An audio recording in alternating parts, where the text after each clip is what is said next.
Hi, everyone. Good afternoon. My name is Sean Avendaño, and this is my esteemed colleague, Sarah Gallagher. Hi, everyone. Thank you for joining us for today's Essential for today's Nonprofit Professional Webinar Series, Part 2, in our three-part series hosted by the Do-Good Institute. Last week, we had the pleasure of welcoming Alex Counts to speak to everyone about leadership and nonprofit management. And today, we're talking about crowdfunding with Sarah. Sarah Gallagher is Sarah Gallagher is a professor at the Do-Good Institute, currently co-teaching the fundraising course, one of the core courses in the nonprofit certificate offered at the School of Public Policy here at the University of Maryland. And she is a program officer, a chief program officer at the Do-Good Institute. So we're really excited to learn a bit about crowdfunding, an area of a lot of passion of Sarah's, and hopefully have an engaging conversation today. So join me in welcoming Sarah. Thank you so much, Sean. I appreciate it. I'm excited to be here. So what Sean referenced about my passion about crowdfunding is that this is something that my friends and family sort of make fun of me for, that I have way too much fun when I'm asking people for money. So I'm excited to be here and talk to you all a little bit about what I think make what are the qualities of some of the strongest crowdfunding campaigns that I know of, and how you can be successful when you're doing this work that is challenging and a little bit of a skill, a little bit of a science, a little bit of an art, all of that. So we did a really quick survey of the attendees in the registration form, and we have a good mix of people. I'd say most seem to be on the more beginning side of fundraising. They aren't as comfortable with it. And there are people who work for organizations, and there are people who are just sort of raising money for things that they're passionate about, not necessarily affiliated or working for a nonprofit. So I'll try to be a little bit generalistic, talking about examples to sort of illustrate some of my points with more specifics, but since we do have a range of people on the webinar, I want to be conscious of that and not just speak to one particular type of professional. So some of the main things we'll focus on are goals, the community that you involve when you're raising money, and the ask. So as you can see, we'll start with a little bit of definitions and principles, and we'll move to some of those key pieces, and we'll end with questions. So first, I think we all probably know that crowdfunding is when you're pooling many small gifts to make a large impact or raise a large amount of money. Crowdfunding is something that's been around for a long time, and when it first started, it was more of a, we're now able to raise funds online. We're able to test different donor segments, audiences, mediums, like what is the best way to reach people for their support, and what are some more flexible sort of mediums we can use to do that and to share the impact we're having. So you can ask for a fundraising appeal with a video, things like that. Now I'd say crowdfunding is fully democratized. So all you need really is a Facebook account, and you can create a crowdfunding campaign and post it online. What's a little bit horrifying to me is that I think it's great that crowdfunding is democratized, but I also think that if you're going to do it, you have to do it well. Otherwise, it sort of degrades crowdfunding, it degrades fundraising as a profession. And seeing many, fundraisers online where $10 have been raised of the $500 goal, that really doesn't help the profession, and it sort of creates donor fatigue. Everyone's doing fundraisers, no one's really doing it well, online at least. And so that's where I want to focus. I want to talk about what are some of the key components you really need to consider if you're going to do a crowdfunding campaign online and do it well. So how is it the same as regular fundraising? I'd say two main things. One, relationships are key. You're not going to be really successful by asking a lot of strangers for money. You have to have relationships with them in some way. And then the art of the ask. So who you're asking, how you're asking them, how much you're asking for, all of that makes a big difference. In terms of what's different about crowdfunding, it is most often campaign-based. There's a very specific purpose and a narrow time frame to do it, and again, it's mostly online. We'll dig into this, but this is just to sort of set us up. So I wanted to start quickly with the 15 principles of fundraising. This isn't just for crowdfunding, but it applies here. And I'll sort of breeze through them, but the ones that are in bold are the ones that I'll talk about a little bit more throughout the presentation. So the first thing is that people want to give. People inherently want to support good causes. Most people do, right? So being positive and assuming that people want to give to you if it's a worthy cause, if you're making a great case, that will help set you up for success. The second is that people give to people. So we all know about, matching a face to the need. It's really important if you're saying, I'm raising money for an after-school program, to give an example. Here's Joshua. He's participating in this program. Here are the ways it's benefited him. We all know about that. But something that is increasingly important in crowdfunding now is establishing a personal connection between yourself and the person you're asking for money. So it's not just about the organization or the cause, but what's your relationship to it? And why does it make sense that you're doing the fundraising? Number 3, ask. The number one reason why people don't give is because nobody asks them to. This has been tested in surveys and research. So just ask. That's the first step. Ask for a specific amount. You're much more likely to be successful if you can sort of think about people's capacity to give and their inclination to give, their interest, and based on that, determine what might be a good amount to ask. If you have a relationship with someone and you're a little bit off, it's probably not going to hurt it, but you're more likely to be able to get the largest amount you could if you provide a specific amount. It also helps because people need fundraising. If they're being asked to give money, it needs to be easy for them. The easier you make it, like suggesting how much they should give, makes it easier, makes them more likely to give. So the right amount for the right person. I just talked about this with capacity and inclination. You want to use those two pieces in your equation to sort of figure out how much you want to ask people for. Make it easy to make a gift. So I talked about this with the amount, but it's also a technical thing too. If you send a really long email asking someone to support your campaign and the link to actually give is hard to find or it's sort of confusing, people are they're not gonna read it. They're gonna delete it and move on. But if you make it clear and easy for someone to give, and we'll talk about this more when you're picking a platform, they're much more likely to give. Focusing on your mission, it attracts donors. This is pretty self-explanatory. We are in a place where we're asking our personal networks as well to support the work that we're doing. And they may be interested in your mission. Of course, they're interested in you. But think about really, in all of your networks, there are people who would be excited about the work that you're doing, about the work that you want them to support. And those are the people who are more likely to give and then more likely to give again. People give to support success, not underwrite failure. So this is both about the organization or the cause. What kinds of impacts or metrics can you share to demonstrate the good work that they're doing? But it's also about your goals and your campaign. If you're almost at your goal and you're asking someone to give and it's the last couple of hours, they're more likely to give and help you get over that threshold. If you are trying to raise $500, it's the last 10 minutes and you're begging people for money and you've raised $50, it's not as appealing for someone to be part of that. Be optimistic and enthusiastic. We talked about this with the first one. People want to give. Assume that they're going to say yes. Don't ask very hesitantly and if it's not too much trouble and all that. Ask them like you know that what their answer is going to be. Cultivate before you solicit. So this is going back to relationship building.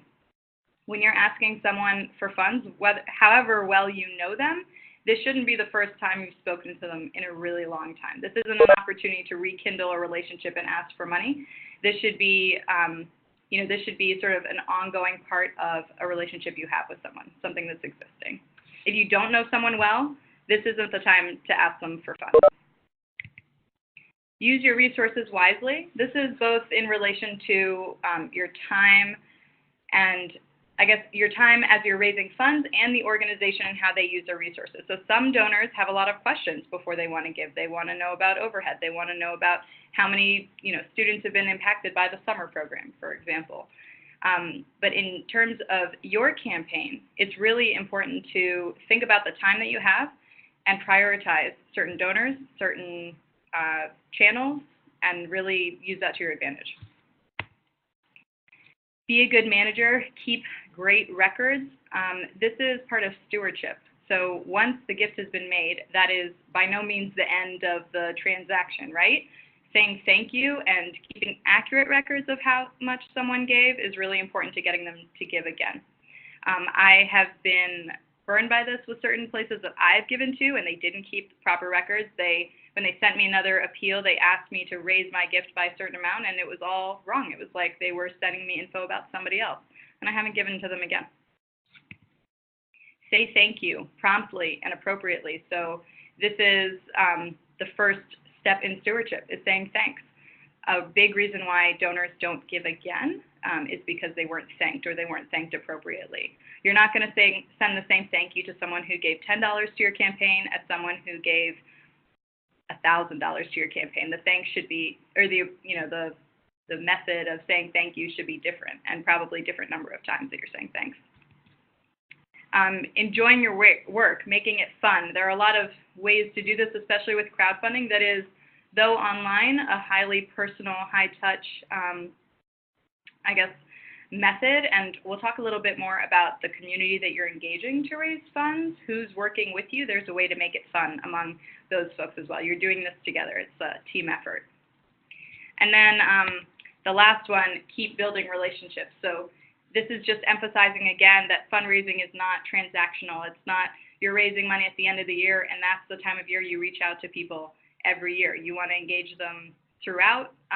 You want to make sure you're building a relationship afterwards, even after you say thank you, within a couple of months or whenever it is appropriate. Share the impact of the gift that they made. Talk to them about the work you're doing. Keep them in the loop, because when you ask them again, it won't be that the last time you reached out to them was when you were asking them for money. So these principles are actually from a guide written by Nancy Neal, and I have a link to it in the back of at the end of the presentation. We have a slide on some additional resources. I really recommend taking a look at that if you're fairly new to fundraising and you want some good background. So the first thing I want to talk about is goals. Just like any campaign or any major initiative, you should have goals laid out at the front end. And this is something that I think you can use the sort of SMART, that's strategic, specific. Sometimes it's strategic. It depends on who's using SMART, but specific, measurable, attainable, relevant, time-bound, or timely. Really important to set goals like this so that you have a really good understanding of why you've set a goal, and then you can justify that and explain that to your donors. The more they know about why you're raising money, why you've set a particular threshold for yourself, the more transparent you're being, the more opportunity to create trust with them and to make sure that they feel like they are part of the work that you're doing. So I would say that a fundraising goal in crowdfunding doesn't have to be a dollar amount. It could be number of donors raised. It could be number of new donors. So whatever your goal is, make sure that you've thought about it carefully and that it is attainable, not easy, but attainable, because afterwards we'll ask you to share your success with donors as well. So you want to be able to say that you made your goal or exceeded it. One note that I'll give is, let's say you set a fairly high fundraising goal. In this case, this one is something, it's over $4 million.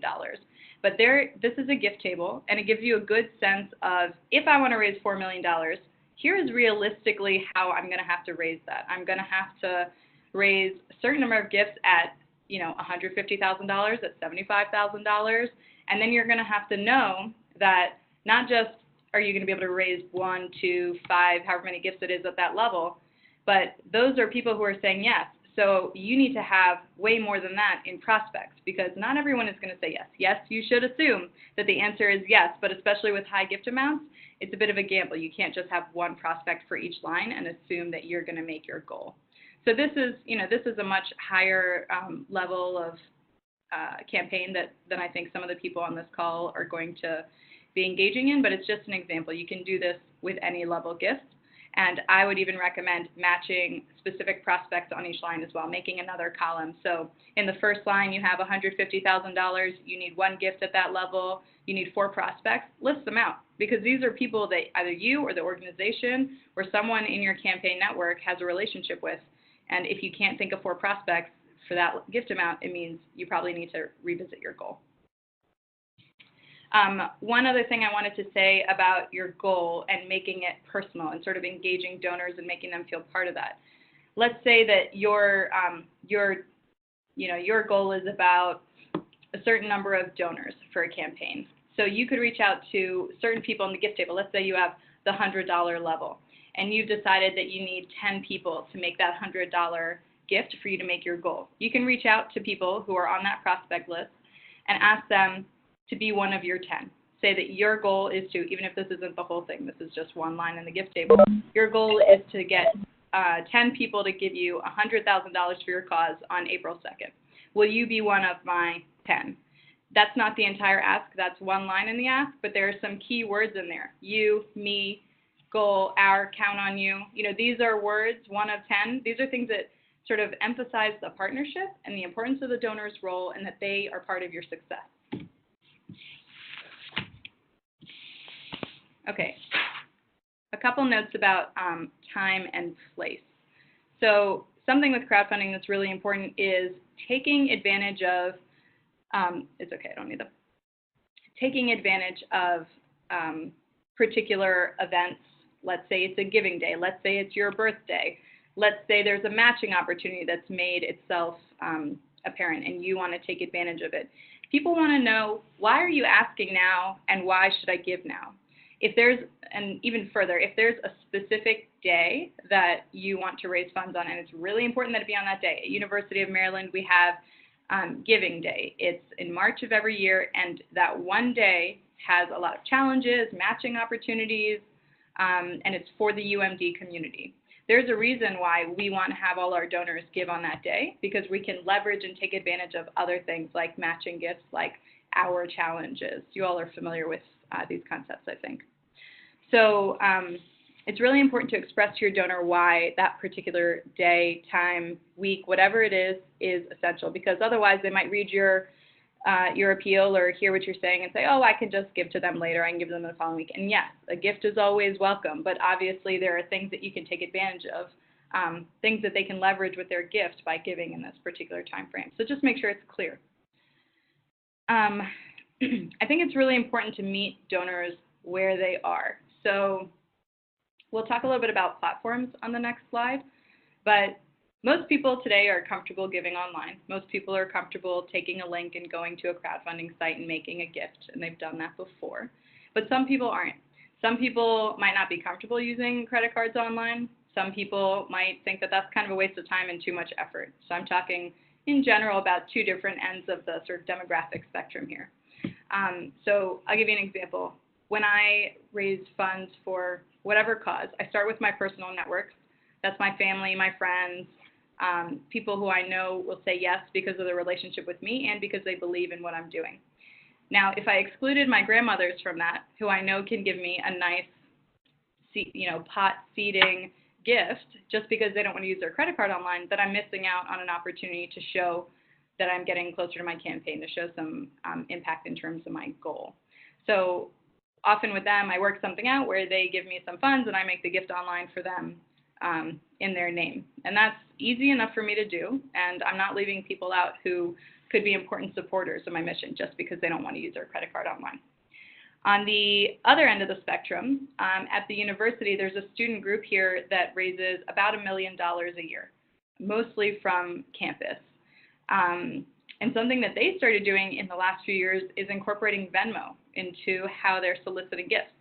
So they have a crowdfunding site, but they know that a lot of their friends aren't going to go there necessarily. They're not reading their emails, whatever it is. So they send them a Venmo request asking for, between $1 and $5, and they actually raise a significant amount, relatively, a significant amount of their funds through Venmo. So this is, not a crowdfunding site, not what Venmo is meant to be. And for this, this stakeholder group, it's not really as important that they get a tax deduction. So they're just supporting the cause and they're doing it the easiest way possible. You hit yes, fund whatever request. I forget the language that Venmo uses, but just, something like that. Being creative, meeting donors where they are, and making it easy for them to give again. So the right platform. There are hundreds of crowdfunding platforms, and it can be a little bit dizzying. There are a subset that are much better for nonprofits or people raising funds for charitable causes. And I'm going to talk about two that students of ours have used a lot recently and really like. But there are more choices in this, and there are always a lot of options. So Classy and GlobalGiving are two that I wanted to highlight. The first reason is that they're really good for nonprofits.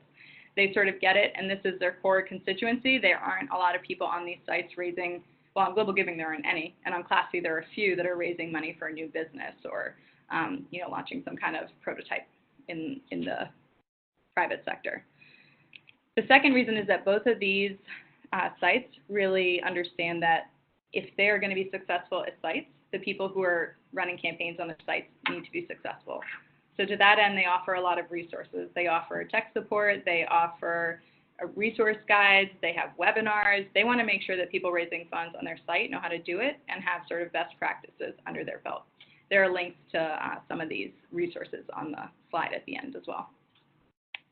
Just a couple of sort of differentiating features of each of these. Classy is like as sleek as it gets design-wise. They have a peer-to-peer option. So if I'm raising funds overall for a student group, let's say, and there are multiple students who want to raise funds under the same umbrella, you can set up a site to do that. They also have a recurring donation feature, which is nice. This is something that nonprofits are increasingly using as they're asking for support. GlobalGiving has a lot of matching opportunities, and they, I'd say, work harder than most sites to match nonprofits and the campaigns on their site with corporate partners or other types of support. It's sort of a household name in the NGO space, in the international nonprofit space, and they have an option for donors to opt to cover fees so that the nonprofit isn't paying for the credit card fees and the other fees on the site. They just get the straight gift. So those are just a couple of features, but there are many, many platforms out there. So, things that you want to consider when you're picking your own are what is the fee structure, what types of causes, usually use the site, what is the design flexibility. Maybe you want to be able to show a lot of photos and videos. Some sites are better with that than others. Some don't have that nice thermometer or sort of tracking line where you can say how much you've raised of your goals. Some do, some make it a bigger part than others. So it's up to you to decide what's important in the page and which site you pick based on that. So now I want to talk a little bit about the people, because fundraising is all about people. First, you have your campaigners. So these are people who are helping you. They're sort of part of your core fundraising team, right? And as you're setting up your gift table and as you're thinking about the different people who are going to give to your campaign, who are going to support your campaign at different levels, you should think strategically about what the best fit is for everyone. So people who are really excited about the campaign and about the goal and you think could be good partners with you and will spend a lot of time raising funds, these are people you want to sort of have join your network of campaigners and be sort of partners with you in raising funds for the campaign. You don't always have to have people doing the campaign with you, but it really helps because this is crowdfunding relies heavily on personal relationships, and the more people you have to leverage their personal and professional networks, the more successful you'll be. You might have people who maybe they don't have as much time or interest to help you as a campaigner, but maybe they could give a gift and they have like a large social media following and they would be willing to share your work with their following. That's another way to take advantage of someone's sort of assets, human capital, and popularity assets without burdening them too much. And I talked about this a little bit, be strategic in building your team. There are a lot of different ways that people can help you, whether it's your parents, your colleagues at your former place of employment, the constituents of your organization who currently give. There are a lot of different ways, and there's a right place for everyone. So think about roles as you're setting up your team and you're setting up the structure in which you're going to make your asks. One note about current supporters. Some people might ask, how do you engage current supporters of an organization in a crowdfunding campaign? I'd say, depending on the timing, if they've just given a gift to your organization, it might not be the right time to ask them to support this campaign. If there's a way that their gift can go a little bit further with the campaign than it does, I guess, with their annual gift, for example. Maybe there's a matching opportunity. Maybe you ask them if they would provide a matching opportunity. Maybe there is an hour challenge on a giving day or something like that, and you know that their annual gift is sort of coming up in time, and you could ask them potentially to give it early or give it online if that's possible, and sort of help build as much momentum as you can online, make their gift public, make their support public, to the extent that they're comfortable. Another note about campaigners. So these are people that you have an opportunity to have fun with. It's really important, I think, when you're setting goals to make these people part of that conversation. Make them sort of buy in and be part of deciding what the goal is. So for me, a good goal might be raising $1,000. For someone else, they might be more comfortable raising funds from 5 donors, or maybe they're comfortable, committing to giving themselves and sharing it with their social network or whatever it is. There's a student group here on campus that asks everyone on the campaign team to make their own commitment. So again, it's meeting people where they are and making sure that they're comfortable. Because if you set a goal and you sort of project that onto someone else and it's not a goal they're comfortable with, they're not going to do well and they're not going to enjoy it. The other thing is that you want to provide your campaigners with as many tools and resources for them to be successful as possible. So this is everything from email templates and sample social media posts, images, videos, things that everyone can use. It's already set up, it's already there. All they have to do is tap their networks.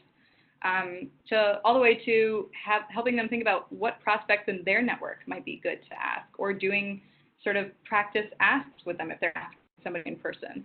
These are things that take time, but if you set your team up to be successful, you're more likely to be successful as a whole, obviously. So now I want to talk about starting strong. So with any campaign, and you might be most familiar with this in terms of capital campaigns, you want to have a good amount of the funds raised towards the goal before you even announce it. So it's kind of like the silent phase of a capital campaign, but for crowdfunding. So some ways to sort of make sure you have a strong start. First, donate yourself. If you're asking people for money, I think the rule is you have to give yourself. It doesn't matter if you're an employee. It doesn't matter if you already gave a month ago. If you're doing a campaign and you're asking people for funds, you should be able to say, I gave this much. Can I count on your support to do this?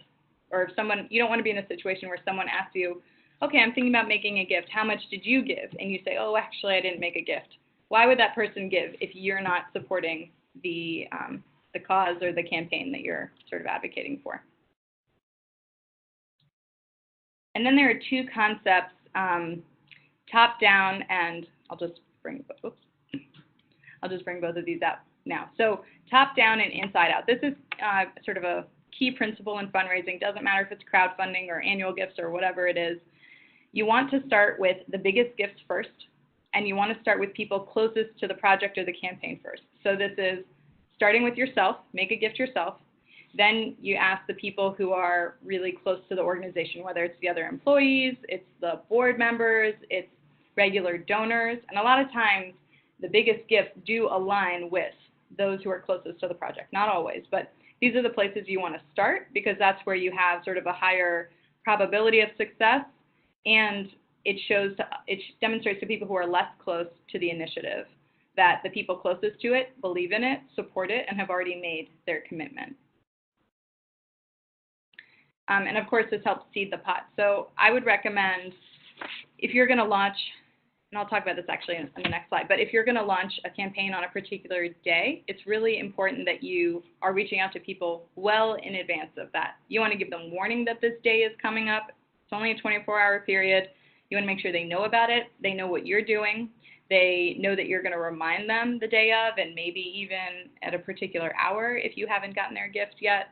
And then before you sort of launch more public-facing, less personalized aspects of your campaign, you can have those folks have made their gifts already. So when you go to the site, you're already 30%, 50%, whatever it is, to your goal. And those are the gifts that are made up of the biggest gifts from the top-down approach and the donors closest to the cause, the inside-out approach. Just check time. Okay. So I want to talk a little bit about the ask. So we talked a little bit about, if you're talking about a summer program, for example, and you want to get people support for that, you can use Joshua, the student, as an example and explain how the intervention or the program or whatever it is impacts his life. That helps people match a face to the need, right? It's not just ambiguous. You're giving a really specific example of something, a positive impact that the program has had. it's actually more effective to tell stories in the first person. So not Joshua is impacted because of this, but here's my relationship to the cause. Here's why I'm asking for your support, and here's why I believe that this is the best way to make an impact. So you have to think about your connection, think about why you support the organization. And this, this varies widely depending on what your position is. Maybe you're a board member, maybe you're a volunteer, maybe you are a donor yourself. You may not be someone who works at the organization. Maybe you were a past recipient of some kind of benefit that the program or the organization had, and you want to sort of pay it forward. But finding your personal connection and talking about that when you're making an ask is really critical, because the people who are supporting the cause want to support you too. And as life and work kind of increasingly intertwine, when you're raising funds, even for your place of employment, let's say your nonprofit, the people you're asking are going to be in your personal and professional networks too, outside of the organization's stakeholders. And they first and foremost know you, and they want to support you. So tell them why this matters. Okay. Posts with more images and video get attention. This is something people who love Instagram know. People's eyes and attention more easily goes to visuals than text, and that's the way it is. Text is important, but make sure you have some sort of attention-grabbing visuals for them or graphics. So I want to talk about the ask. Okay, we talked about this a little bit in the principles, but the first thing is to make sure you ask. As I said before, the number one reason why people don't give, who were polled about this, said they didn't give because nobody asked them. So this is going back to the thing about you can start a Facebook campaign for your birthday or what, you can post something online, but unless you're specifically targeting people and asking them, making a connection for them, asking them specifically to support what you're doing, they're not going to give. It's like when you send a mass email and ask for some sort of response or action and no one responds, you get much more traction and a higher response rate if you email people individually and ask them to do something. So we talked a little bit about this also, asking a specific person and for a specific amount. Again, you want to use a sort of equation of what's their capacity to give and what's their interest to give. You can also think about what is their sort of interest in the mission, what is their impression of you and your ability to carry out the campaign and to steward the funds, and basically how much do they like you. This sort of matters. If you're asking your best friend, they're probably going to support you at a higher level than someone you haven't been in touch with in a number of years, even if those two people equally appreciate the mission. Make it easy to give. We talked about this before, but this is both like literally making a link or whatever process is needed to be followed to make a gift, making that really simple, bold, clear, repeated multiple times, not buried in paragraphs of text. Make it easy for someone to give.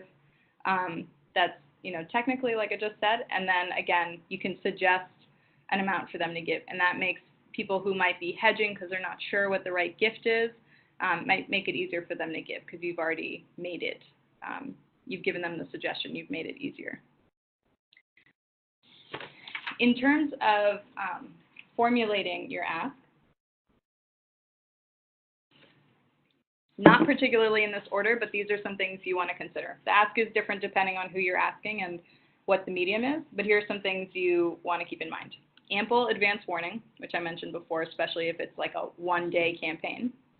Meet the donor where they are. So if I'm asking my grandmother for funds, I'm probably not going to text her with the link. I'm going to call her and explain what the campaign is and give her more information that way, because that's the medium that she's most comfortable with. Your ask shouldn't be too long, and don't bury the lead.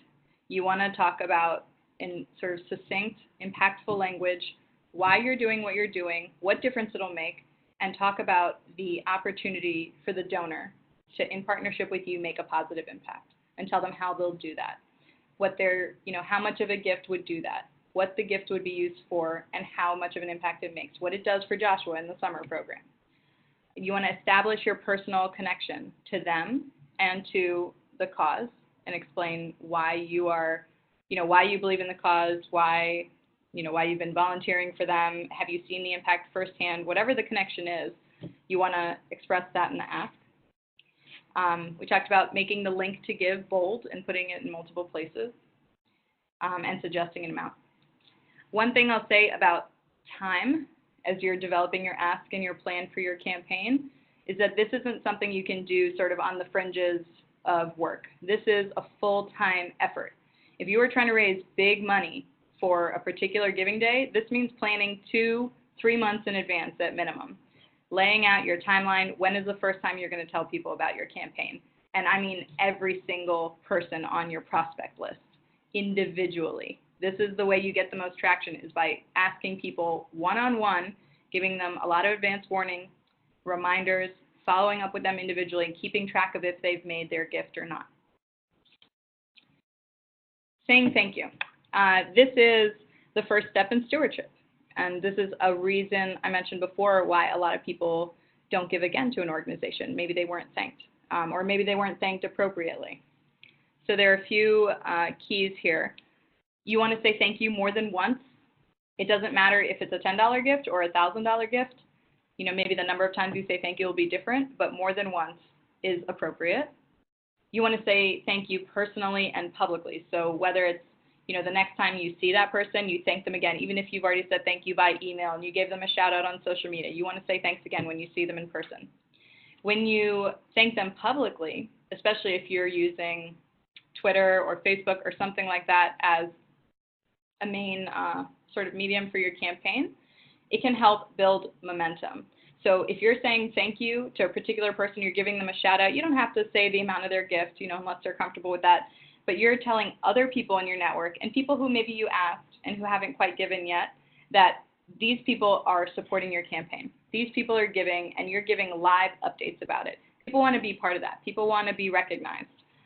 So it's good for the donor to see that you are publicly thanking them, and it also helps build momentum with other people in your social followings. You can be creative in saying thank you. This doesn't, you don't have to follow really strict protocols. You do need to, if this is a tax-deductible gift that you were raising money for, there does need to be a receipt. That is the only sort of legal obligation. Beyond that, it's up to you to decide what's going to be most impactful for people and what's going to, really feel good to them. If you're raising funds for a school and, let's go back to Joshua, the example of the student in the summer program. Maybe Joshua draws a picture for some of your big donors, and you send that to the donors with a little note from Joshua thanking them for their gift. That sort of, it solidifies, it's not only a thank you, it's creative, it's visual, it's not a long letter talking about all the impact of the program, though that is something that you could consider sharing. But Joshua, the person who's benefiting from your donor's gift, has actually sent a personal thank you. It's personal, it's pretty, it'll go on the fridge, people will ask about it. And it's something that people can sort of point to with pride. And I would say there are kind of rules among fundraisers or guidelines about, at what level gift you should thank people in what ways, like, maybe in-person thank yous or thank yous from the director or something like that only start at a certain level. There are other sort of low barrier ways to make sure people feel appreciated. I gave a $100 gift to an organization several months back, and for this organization, that is not a large gift. But somebody called me. I didn't know the number. I answered, and I said, hello. And they said, hi, I'm, Mark from blank organization. I just wanted to say thank you for your recent gift. Have a great day. That was it. We didn't even have to, dive into the specifics of what the program's doing with my funds, though if I'd asked, I think Mark would have answered those questions. But it was just like, They felt that my gift was significant enough that somebody called to thank me. It was probably a volunteer. He doesn't know me. He does, but it was the gesture, and it was appreciated. Sharing success and impact. So I think, we talked about this, but I'll just say that you want to thank people multiple times up front for their gifts, but you also want to continue to engage them throughout the year. So saying thank you and sharing success can sort of be the same communication. So a few months after the gift, I send a note and tell you what Joshua and other students in the summer program have been up to. You know that that's appreciation of your gift, and I'm telling you what the impact is that you've made. That's important in stewarding the relationship. So I think that sort of wraps it up for the formal part of the presentation. Here are some additional resources, and I think, Sean, are we going to share the slides afterwards? So people, don't feel like you have to note these down right now. We'll share the slides, and these are links to just a few articles or resource guides that I think are really helpful and not super long reads, for busy people, that I would recommend you check out. And then, of course, we'll take questions, but I'm also happy to answer any questions by email if we don't get to your question or you want to follow up. Thanks.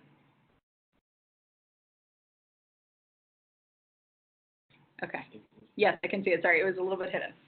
Okay, so the first question is, how have you been successful making asks to people reaching out through their network? So do you mean, so you might mean with your sort of champions or campaigners and or people who have a maybe significant social following. I'm going to assume that it could be either of those that you're asking about. So the first thing is, just like when you're asking a donor, a prospective donor for funds, you have to be asking someone that you have a strong relationship with. It's the same thing. Whether you're asking someone for money or for their time, you're asking them for something, and it should be someone that you know or someone has a relationship with. If I know, for example, that one of our board members has a really impressive following on Instagram, and I want them to share our campaign, and I don't know them that well, or maybe we don't get along great, or whatever it is, I will find someone else to make that ask. If you're not the right person, don't make the ask, because the relationship is key. And especially in the case where you're asking someone to leverage their social following, which they've probably spent a lot of time building up, it has to be something that they value and done as a favor for someone or an organization that they really have a strong connection to. So similar to asking them for their financial support, they should sort of demonstrate the capacity and the inclination to do this. So the capacity in this case would be, do they have a really strong social following that they're willing to or able to take advantage of to leverage and help you raise funds? And then are they inclined to do it? Does it have anything to do with the social following? Maybe they've built up their social following around a tea and coffee business. And if you're raising funds for Joshua's summer program, that may not be the best fit. Is there someone else in your network who has maybe they're like an education consultant or something like this, someone who has a little bit closer of a fit to the mission and be more inclined to give. Now, that said, the person who has the tea and coffee social following might still be interested based on their relationship with you or the organization. It doesn't mean they're not, but to maximize your chances of success, you want to think about that equation of their capacity to do it, their inclination to do it, and in some cases, especially when you're asking someone to do something like this for you, I think it would be also, is there a benefit for them, right? Okay. I'm just trying to scroll, so let's see. The next question is about how much time on average should you dedicate to each step of the process? That's a good question. It depends on your goal. If your goal is, we're looking at that gift table where it's over $4 million, that's more than one person's full-time job. If you are, doing a birthday fundraiser and you want to raise, I don't know, $500 or $1,000 for a cause that matters to you, I'd say you probably are going to spend about half hour per gift total, and that's thinking about developing the marketing materials, developing the prospect list, doing the asks and the reminders. The things that take the most time are developing your materials and the asks for different audiences, as well as the prospect list. Who is on that list and how you ask them are the two most important things, and those are things you're going to spend a lot of time up front putting in time and resources in. And the only other thing is that, of course, I said you have to have relationships with people you're asking or people you're, incorporating into the campaign in some way. That is a year-long process. You have to continue to engage people, a couple times a year at minimum. This can't be the first time you're reaching out to them, cold calling. Kurt wants to know, have you had any success with direct mailing? Yes. I mean, a lot of organizations, I think, still rely on direct mailing as sort of reaching those core supporters who, come the holiday season or whenever it is, they know that, okay, it's annual appeal time and I'm going to give to this organization. I think that is definitely more successful with a certain demographic and a certain age demographic, and organizations that have a well-established reputation, especially if you're talking about buying lists and sending out those mailings to people who don't necessarily have a connection to your organization. You're relying a lot on the legitimacy and name recognition and sort of brand recognition of that organization. If you want to reach a younger age group, direct mailing, and especially cold direct mailing, is not going to be that successful. And direct mailing is very hard to align with crowdfunding in particular, because it doesn't, if you send someone a mailing and you're telling them about a campaign that's happening 3 weeks from then, you still have to follow up with in-person reminders or email reminders or more sort of timely pings to make sure that they give on that particular day. Okay, next question. When is it more effective to ask people to make asks themselves versus just trying to get them to make a gift? That's a really good question. So asking people to make asks themselves versus asking them to make a gift. I think this is going back to, if you have a relationship with someone, you know them, and you know what they might be likely to do. Are they generally generous with their time? Like if you have a colleague who is always meeting with people who want to do informational interviews, for example, that's someone who's probably pretty generous with their time. That's the type of person that might be willing to share your work and make asks on your behalf, versus someone who, stays focused in their lane and just tries to do what they need to get done for themselves. I think one thing is sort of a personality piece, but the other is going back to that equation of their capacity. Is their if they have more money than time, you're just asking them for a gift. If they have more time than money, you're asking them for a gift, and can they share the work? Can they be one of the campaigners? Can they do a lot of the asking? So go back to that equation and think about which part of it they are the strongest in. That'll help you decide what to ask them. You're welcome. Let's see, just make sure I hit all of the main ones.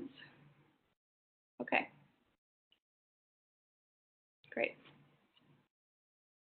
Okay, so we just have a few minutes left, and I think Sean is going to talk a little bit about the graduate certificate. I'd just say thanks again, everyone, for your time. I had fun talking to you, even though it was a bit one-directional, about fundraising, and my email is there on the screen, so feel free to reach out to me at any point. Great. And now I'll slide back in. So for those who are just joining us, again, my name is Sean Avendaño. I'm a graduate coordinator here at the Do Good Institute and a colleague of Sarah Gallagher's. Thank you all again for joining us. This is just a really great taste of what the fundraising class, I think, has to offer. One of the classes is on crowdfunding, and there are readings around it, and a really incredible dialogue and discussion that Sarah and Bob Grimm helped lead. I took that class, and it was exceptional. I'm happy to speak to it more in the future, and you can reach me by email, which is on these slides. But I'll give you a little bit about the Graduate Certificate in Nonprofit Management and Leadership, currently offered by the University of Maryland School of Public Policy and the Do Good Institute. Really, by enrolling in this program, you'll be joining an elite network of nonprofit and foundation professionals really interested in deepening their impact and trying to study, formally some of the activities that they do every day for work, and learning how to confront some of these newer challenges that the nonprofit sector has today, like crowdfunding is able to do online, and stuff like Venmo that Sarah was able to share with us today, these kind of new technologies that are really changing the space and that can allow us to advance in our careers. So the way the certificate is structured is it's a 4-course program that can be completed either in 2 semesters, taking 1 course per semester, or over the course of 2 years, taking one course per semester. So 2 courses per semester or 1 course per semester. All of the courses are taught in the evenings, It's a management and leadership course, financial management, strategic planning, and of course fundraising. Next week's webinar series will be about financial management. We'll be discussing decoding our balance sheet and 990s, the ever exciting 990 forms. So hopefully you can join us for that and get a flavor of what that class has to offer. But I'll say that, all of these different classes are really engaging. All of them have an experiential component to them, a pro bono consulting project associated with them. So you're really getting your hands dirty in this kind of work, and it's really exciting stuff. So we're now accepting applications for fall of 2019. There is fellowship funding. Priority deadline for fellowship funding is June 28th, but if you have any questions or want to learn more about the program, you can always go online to that email. As I said, we'll share this slide deck to all that have participated and all who have registered for this webinar, so they can get the full details and have, of course, my contact info. And we'll also share a recording of this video and this webinar for everyone. So I hope that you all enjoyed this series. Thank you again to Sarah for offering an hour of her time to share this today, and more that she put into this presentation. And I hope this is the beginning, of future webinars that we can offer to the public like this. So thank you all, and have a great afternoon.